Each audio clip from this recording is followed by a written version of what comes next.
നബിയനാ റസൂലുള്ളാഹി സ്വല്ലല്ലാഹു അലൈഹി വസല്ലമ തങ്ങൾ പറയുകയാണ്, സ്വഹാബത്തെ നിങ്ങളുടെ ദുനിയാവിൽ നിന്ന് എനിക്ക് ഏറ്റവും ഇഷ്ടപ്പെട്ടതാകുന്ന 3 കാര്യങ്ങളാണ്. അത്തീബു സുഗന്ധമാണ്. ഒന്നാമതായി ഏറ്റവും പ്രിയമുള്ളത് എന്ന് നബിയുനാ റസൂലുള്ളാഹി.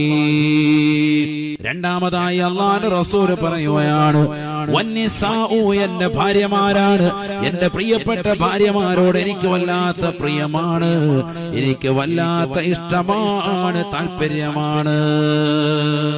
മൂന്നാമത്തത് അല്ലാഹുവിന്റെ റസൂൽ പറയുകയാണ്, വഖുറതു ഐനി ഫിസ്സലാ. എനിക്ക് മൂന്നാമതായി ദുനിയാവിലെ ഏറ്റവും പ്രിയമുള്ളത് അത് നമസ്കാരമാണ്, നിസ്കാരമാണ്.